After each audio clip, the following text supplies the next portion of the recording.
Looking live once again this morning at Beunos Aires, and it's been extraordinary to watch as they continue to file by the thousands we will see over 3 days of national mourning to pay tribute to Diego Maradona. There is his casket, draped in the flag of Argentina, in the presidential palace, lying in state. We can't hear what they're cheering, but they're cheering, they are crying, they are throwing jerseys from Argentina, from his years in Naples, and paying tribute to someone who's so closely tied to the identity of the country, who was a national hero for his greatness on the pitch.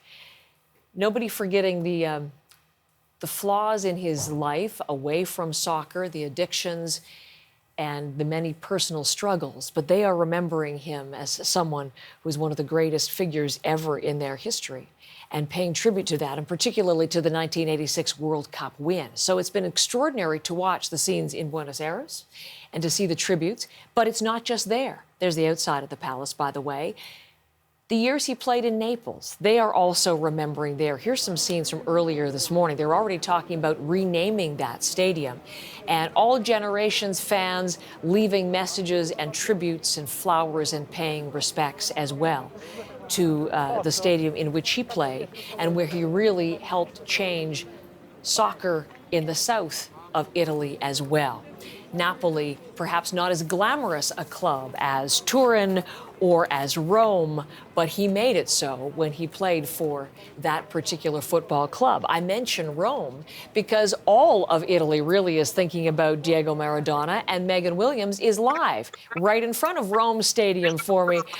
Great to see you this morning, Megan. And just talk a little bit about those scenes in Naples, what you're hearing among Italian soccer fans as they, too, pay tribute to Diego Maradona.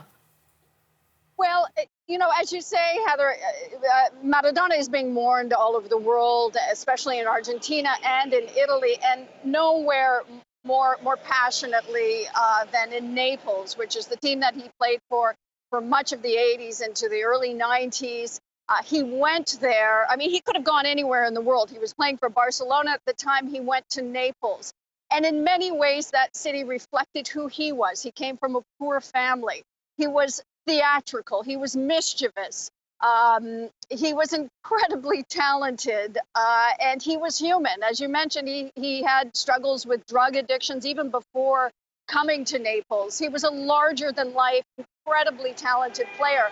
And for him to go to a city like Naples, which was poor, which was crime-ridden, corrupt, and to give it this incredible lift, not only in the world of soccer, but you know, just an amazing international profile. I mean, after he left, it wasn't too many years that the G8 was held in Naples, and that really couldn't have happened if it hadn't been for Maradona.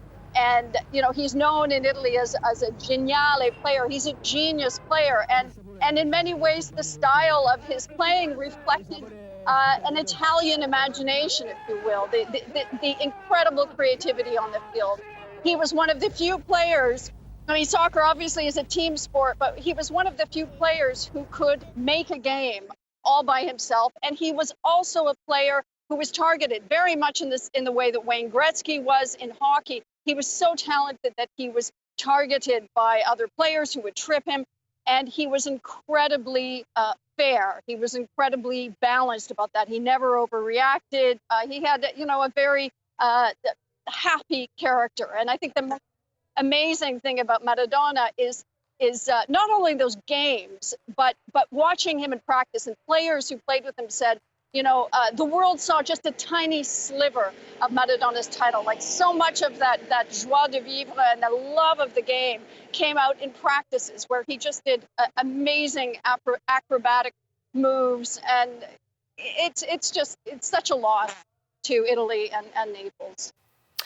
And to soccer, too, tributes from the current players and, as you say, from all around the world, that energy, that talent, people remembering. And Megan, thank you so much for telling us about what's happening in the remembrances in Italy.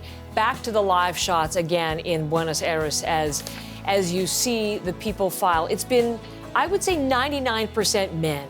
But you're starting to see some children, you're starting to see some women. This is just such a significant person in the history of Argentina, and remembering and still overwhelmingly sad at word of his passing yesterday. Megan was mentioning his addictions. He died of he had many health problems as a result of those and died of a heart attack at home yesterday, just at the age of 60.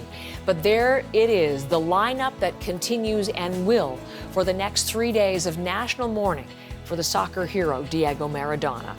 This is CBC News Network.